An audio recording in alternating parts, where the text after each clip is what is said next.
Hi guys, Asmo here, and today I have for you my notes and thoughts on the new 5 Ascendancy classes that are coming to Path of Exile 2 in the update 0.20, which is going to bring a new class, the Huntress, and a couple of Ascendancies for other classes that are already existing. So to help you figure out which one you should play, if there is anything that you like here, I'm gonna give you the quick overview. Let's jump right in. We're starting with the Huntress, and this is probably what I'm going to be playing, the Amazon. The Amazon is primarily like projectile attack focused class that is going to be good at using evasion and leveraging that, stacking accuracy, and then it has a couple of other defensive options. So let's go through them one by one. The first node we have here is the evasion one, the Stalking Panther. So evasion rating from equipped helmet, gloves, and boots is doubled, and then evasion rating from equipped body armor is halved. So this could be used for something like Queen of the Forest, for example, which will allow you to run really fast. This could probably work also with the new mount, which would allow you to also walk really fast. You can skip all the other movement bonuses because they don't apply, and just stack as much evasion as you can. Evasion has been changed, so as with everything else, I expect it to be nerfed. There's going to be a lot of nerfs, so evasion is going to probably require a little bit more evasion in total to be viable. Maybe they will rework acrobatics as well, who knows, because acrobatics is really strong. When you're using Queen of the Forest, you're not using acrobatics because then you'd be reducing it. So Queen of the Forest, running really fast, stacking a lot of evasion. I think this is really good for that, and because we can get like a lot more evasion that way, we can kind of compensate for the possible nerf that's coming. Another defensive option we have is Asmeri Brew. So this one gives you life flasks also recovering mana, and mana flasks also recovering life. The thing is, mana flasks on average recover much less than the life flasks. Like you can have a life flask recover like 900, and a mana flask that's equivalent to that would recover like 300. So this would be not that good for life recovery, but it would be very good for mana recovery. So if you have a build that is really mana hungry, and let's say you are clearing and you have some mana recovery on kill, and that sustains you, so you're fine, right? You're also recovering a lot of flask charges, but then when you are fighting a boss, you run out of mana and you run into those issues a lot. This could help for that. Other than that, it's not really useful. I think this could be only useful basically for bossing, or if you're playing like a very mana hungry build. Other than that, it's not very strong. Then we have a Mystic Harvest. So Mystic Harvest gives you a life leech that is based on not only physical damage, but also elemental damage. So if you have, for example, modifiers on your weapons that say, a certain percentage of your physical damage is leeched as life, this will also apply to elemental damage, not only physical. And a lot of current builds rely a lot on elemental damage. Elemental damage is very powerful. We have this elemental infusion here, right? So we'll most likely be focusing either on bleed or elemental damage, and so this leech could be really good if we can do a lot of damage, because a leech really gets like really bottlenecked by how much damage you're doing, and also the leech resistance on the enemies. So maybe you'll need to stack some extra passives for leech, but I think this is not going to be probably that strong because of, again, we're going to have a little bit less damage than last time because everything is getting nerfed and the power level on the top end is getting nerfed. So leech is probably not going to be that strong or reliable. So for map clearing, I would probably rely just on like recovery on kill and things like that. And for bossing, you basically want to get as much damage as possible, and also not rely on leech because bosses phase and you need to recover your life even when they're phased, and leech doesn't help with that. So you'd have to have like really long over leech instances, which also you cannot really get in PoE2. So regen and flasks are much better for bossing. So I don't see this node being that relevant, but I could be wrong depending on how the leech is going to scale with the damage. Maybe they'll do some changes to it. And then we have a lot of different damage nodes. So let's talk first about the ones that I think are pretty bad. The reveal weakness.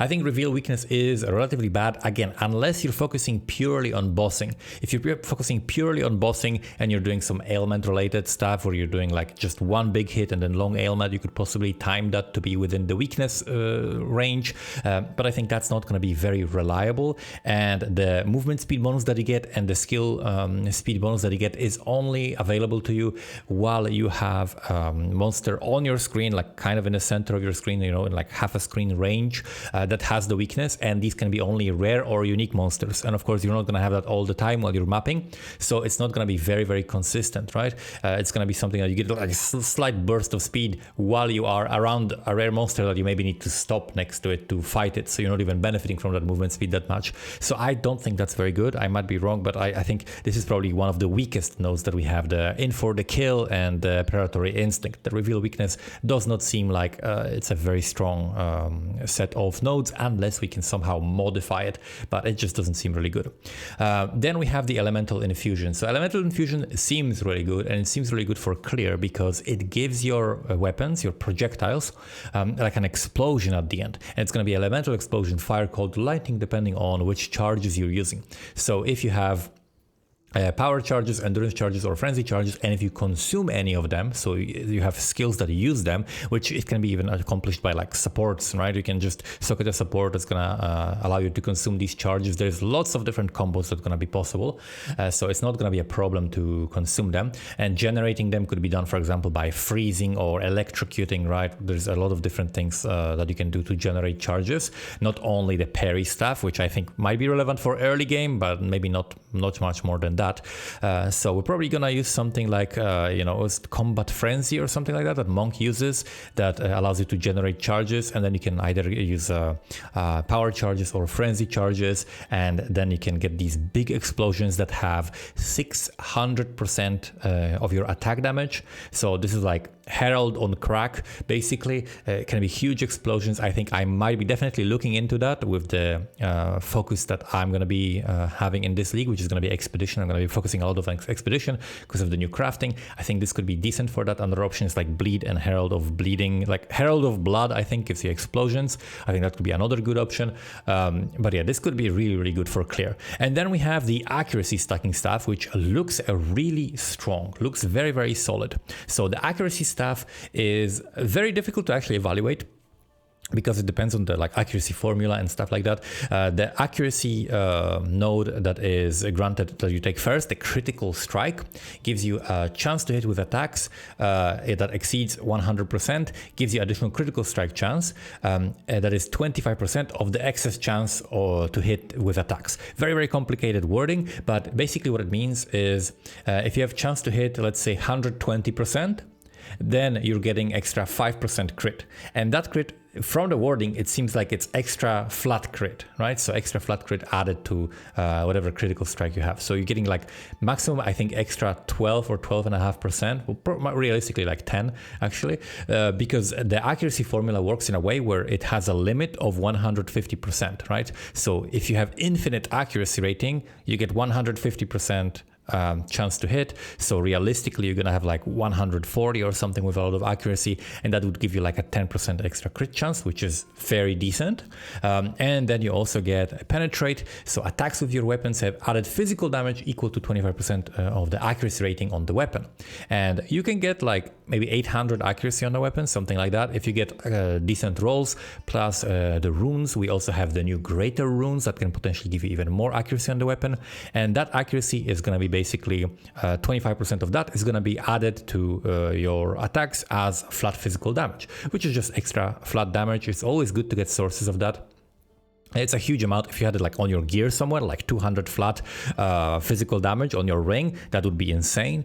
So that is a very, very high amount of damage that we're getting. And stacking accuracy gives you also other bonuses, such as extra attack speed from the passive tree. You can also stack dexterity, which gives you accuracy, and stacking dexterity also gives you attack speed from the tree. So stacking dex and accuracy could be very, very powerful. You'd basically have high crit, high attack speed, which are multiplicative modifiers. So potentially really, really high DPS on the Amazon, and it seems really strong. Next, we have the second ascendancy for the Huntress, which is Ritualist. This has a completely different visuals, completely different themes, very, very different ascendancy. So we have, first we have like some downsides here. So we have reduced mana, reduced spirit, reduced elemental res in order to access the extra ring that we're getting. So the extra ring is very, very powerful. And then it also gives us another mega powerful node that gives you basically another item. You basically get 3 two extra jewelry items, right? Because you normally have 2 rings in the amulet. So if you're adding this ring, now you have 4 jewelry items, and then you're getting 25% increased bonuses gained from them. So that's like an extra one. So you basically get 5 jewelry items on this character. Absolutely insane. And the thing is, these increased bonuses gained from equipped rings and amulets also apply to unique items, right? Which is absolutely crazy. One crazy and weird thing would be like, how does it work with the Calandra's ring, right? The Calandra's touch or whatever it's called. Like, does it copy both? Does it copy one? Like, can you have 2 Calandra's rings?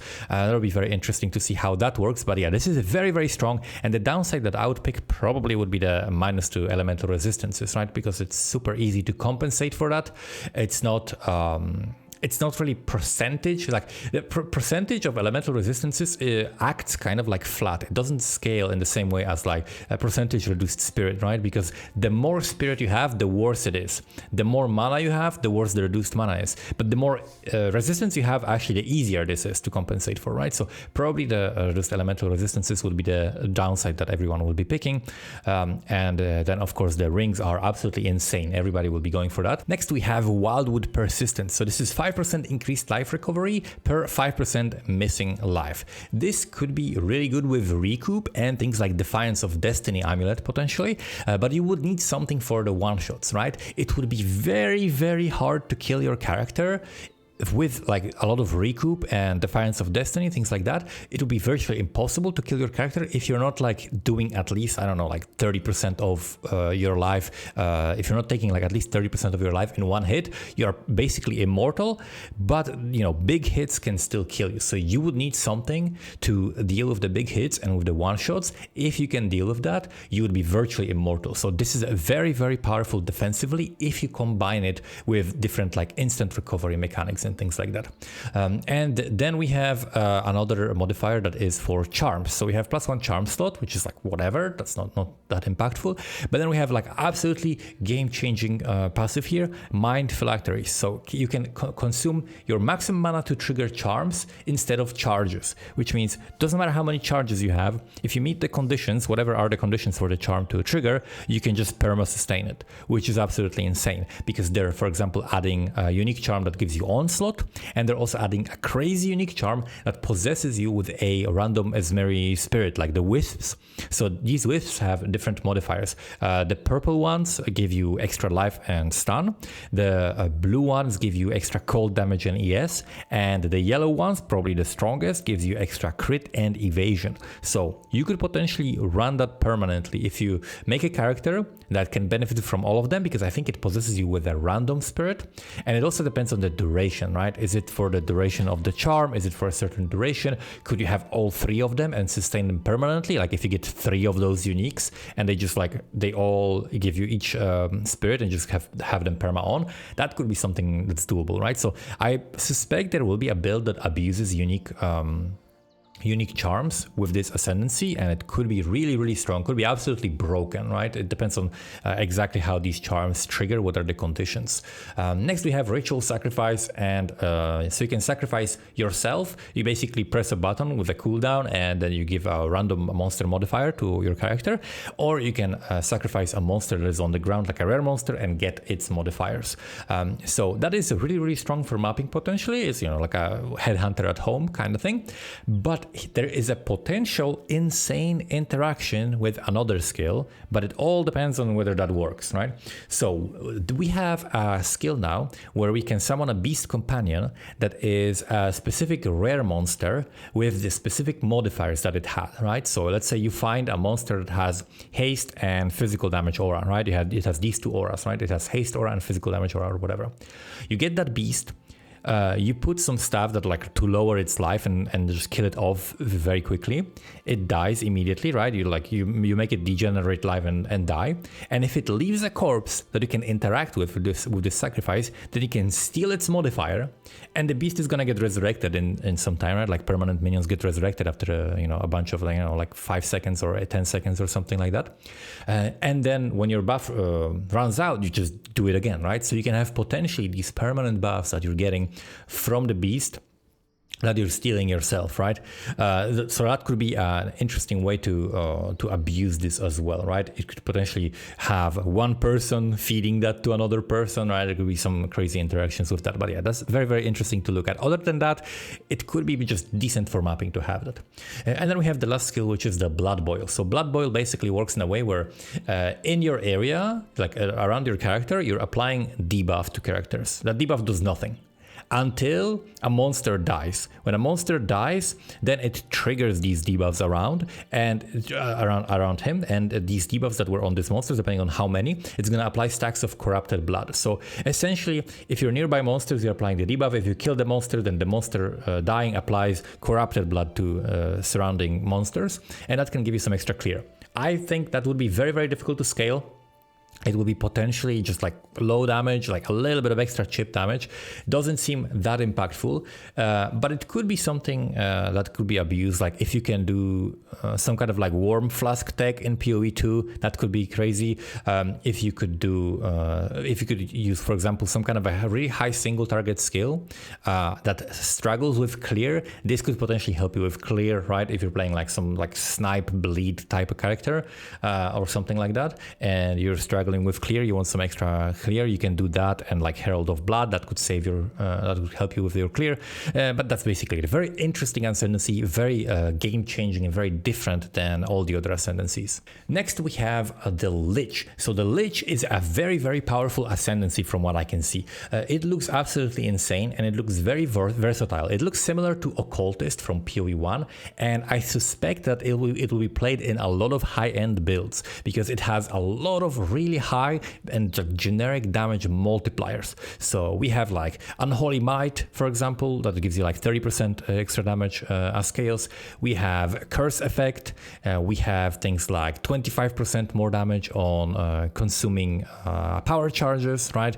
We have non-channeling spells deal 30% more damage, right? But you have to spend energy shield on it as well. So we have huge multipliers to your damage. That can work with a variety of skills, right? So no matter what you're gonna play, you're gonna have a huge amount of damage if you're playing the Lich. We have also the Phylactery, which essentially gives you like 2 jewel slots because you get 1 jewel that you're putting in, and then you get a duplicate of it basically, right? Because it's 100% increased effect. So there is that. If you're stacking jewels for something, that could be really good. It has to be a non-unique jewel, but it can be like magic corrupted jewel, for example, right? So if you're playing, for example, with the unique jewel that multiplies the effect, amplifies the effect of corrupted magic jewels, right? You can use that. Then we have Explode. It is 33% to explode on cursed monsters, and I find that like 30 to 35% is roughly the sweet spot for Explode to be able to self-propagate, but you would need to also meet the condition, which is the curse. So you would either need a Blasphemy aura or you would need like a curse on hit or something like that, but you could potentially get the Explode to self-propagate and have a really good clear with that. Then we have also Eternal Life. This could be very strong. Your life cannot change while you have energy shield. It's absolutely massive. It can be, for example, used with like blood magic to have free cost on your spells, right? So you don't have to spend mana on that.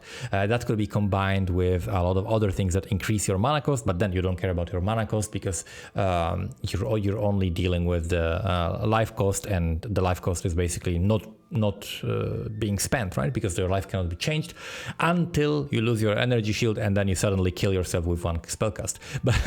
But that's just a drawback of that I think is definitely reasonable to have for just having all your spells be free in that combination.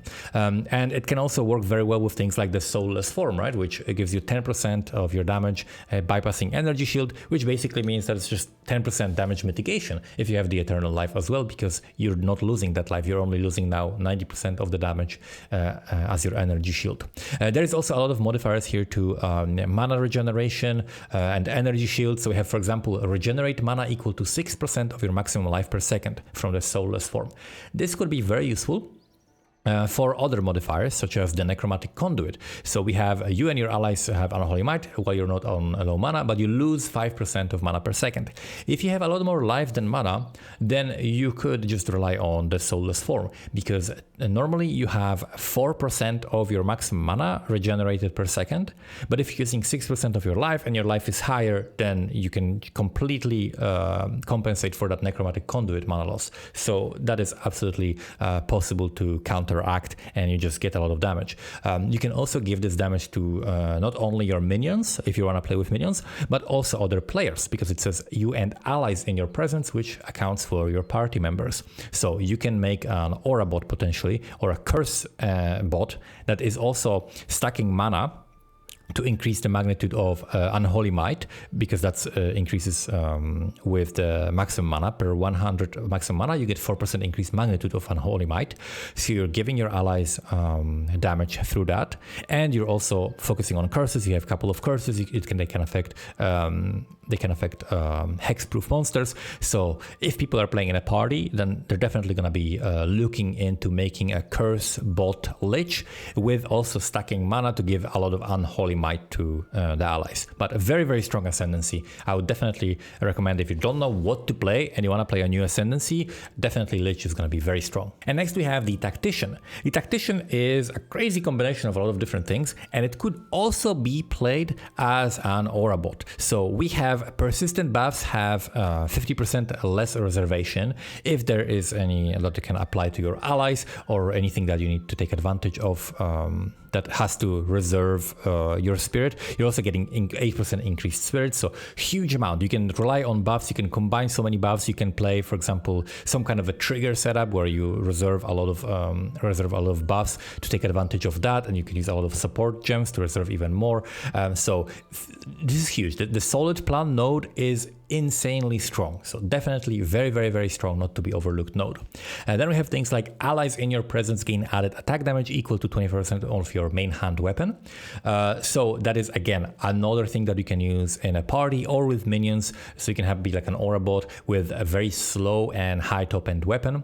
Then you also have banners. You can place multiple banners. Typically banners are pretty bad because they're not that useful in terms of boss fights, because it's hard to stack them. But then in terms of clear, like they affect only a certain area, and then you want to get out of that area as fast as possible. And so banners are typically bad. You need to really find like very, very specific situation to use them. But what is good is pin. So pin builds up very, very quickly. And there are modifiers on the tree that allow you to build it up even quicker. And also there are modifiers on tree that allow you to get like extra movement speed when you pin and things like that. So projectile damage builds pin. This also does not stop stun. So normally when you put a pin support in your gems, not only you lose a support, but also you're no longer building stun. But now you're building stun and you're building pin, which is insane, because you can have stun, pin, and freeze. So you can just chain stun monsters insanely. Pinned enemies cannot perform actions, basically makes it the same as freeze or stun. So it's absolutely insane. You can benefit from a lot of synergies. There are a lot of synergies with pin that are very difficult to access, because you have to sacrifice a support gem and you are sacrificing stun as well. So people are not doing that because you just have to pay too much opportunity cost to pin. But with this, you can very reliably build pin with any projectile skills and take advantage of all these synergies. I think pin will be definitely useful. Then we have defensive nodes. We have Polish That Gear, 100% of armor as extra stun threshold, 100% evasion as extra ailment threshold. Could be really good on a league start. Before you can have a lot of life, before you can have other sources of stun and ailment threshold. If you want to be safe, especially if you're playing like SSF Hardcore, that could be very useful for that. And also for SSF Hardcore, for bossing, the next node, Stay Light, Use Cover, could be very useful. Not really the evasion node, but the defend with 200% of armor could be very useful. Because even though it limits your physical damage reduction at 50%, it is still so hard to get even to that 50% with just armor if you're like trying to mitigate like boss slams and things like that, because they are very hard hits, which means they basically overcome the armor, right? The harder the hit, the less useful armor is. But if you're doubling your armor and you're using armor for other reasons as well, so you want to have that armor, this could be very useful for bossing, and it could actually make armor viable for mitigating some of that slam damage on bosses. And then we have some minion and totem nodes. So the minion and totem nodes look very, very interesting. The totem node is basically like a focused ballista, and with certain crossbow skills that like fire super quickly. Like there is a crossbow skill that fires lots of projectiles very quickly, and it shreds armor. And you could have another, like, let's say ballista or a totem that takes advantage of that shredded armor, right? That just triggering all the time. That could be very useful.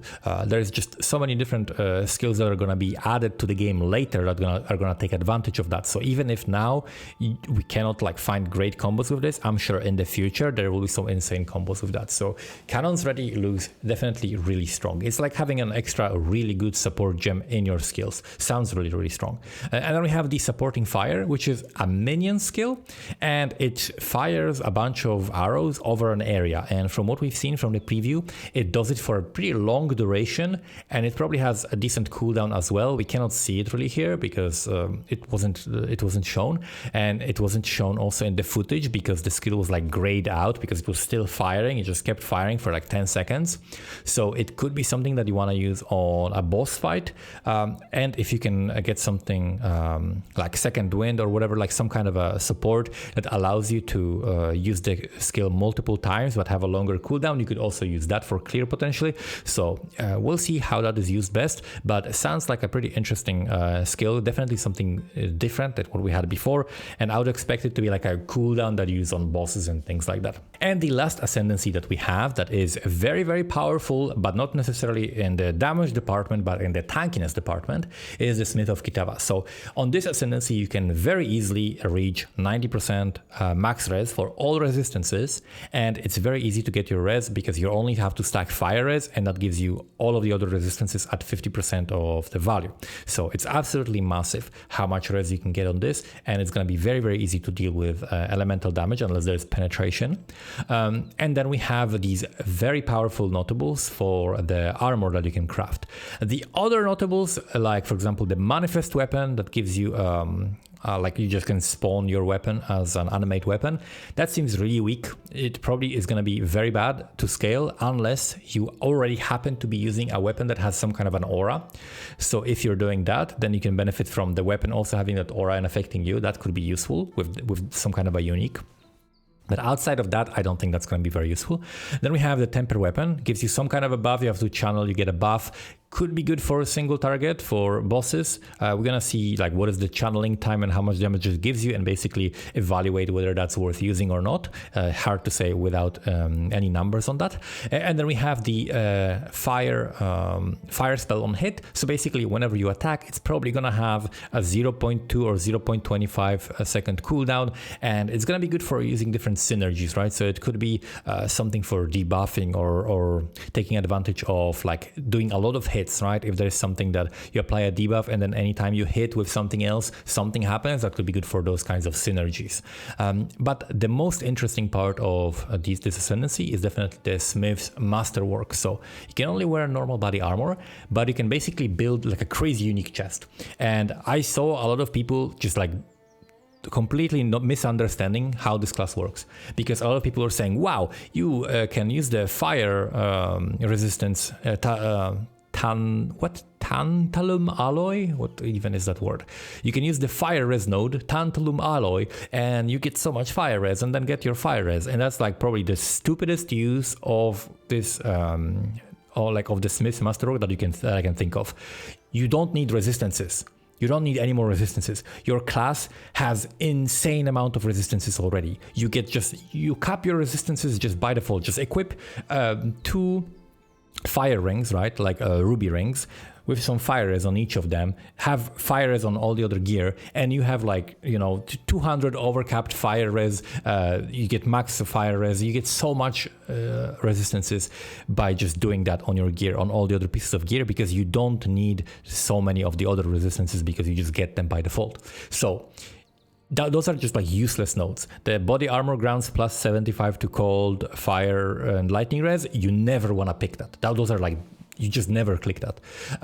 Unless you're like, this is like you just entering maps in SSF hardcore and you just happened to not find any gear. Okay, fine, you can click that, right?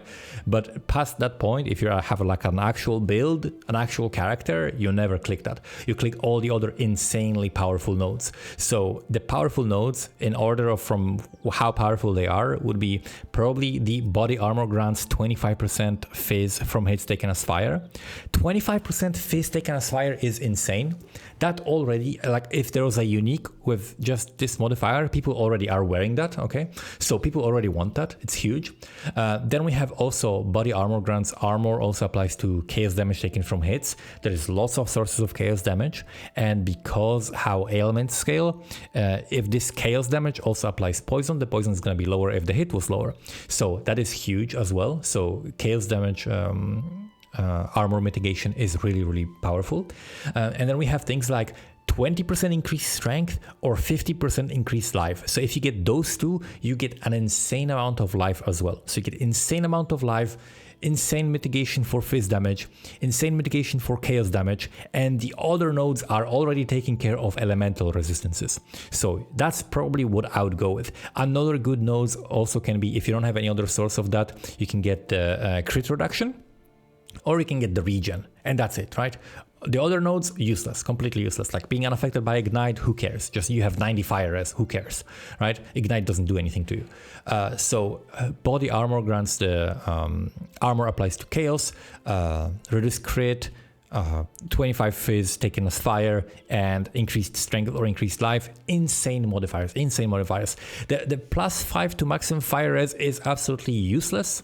You get so much of it on the tree. Why would you waste something that could become an insane modifier that is way more powerful, right? You get already so much max fire res on tree. On tree, you have, I think, 1, 2, 3, 4, 5, 6, 7, 8. I think there is 8% max fire res that you can get. And then there is a node that also gives you max fire res for like overcapped fire res, which you're going to have a lot of because you're going to be stacking a lot of fire res so that you can get the other resistances as well. So that's gonna at the same time also give you the max fire res. So you're gonna get to 90, no problem. You can also use items for that, right? Other items. So that is easy to accomplish, and that is not going to be necessary. I would much rather take advantage of the other nodes that are very unique and I cannot get them anywhere else. So very, very powerful Ascendancy. Probably the split will be like 4 armor nodes and 4 nodes to get the res and max res. Very, very powerful for things like the gauntlet. If you can abuse like a broken damage skill and just play this Ascendancy for all of the survivability that you need, that's going to be very powerful in hardcore Soul Self-Found. And those are the Ascendancy. I'm going to be playing the Amazon most likely, unless I can find a good way to make a bleed build work. Then I would play the Ritualist maybe and play like bleed with bleed explosions, because I'm going to be focusing on doing expedition. Let me know which Ascendancy is your favorite in the comments below. Thank you so much for watching and see you next time. Bye bye.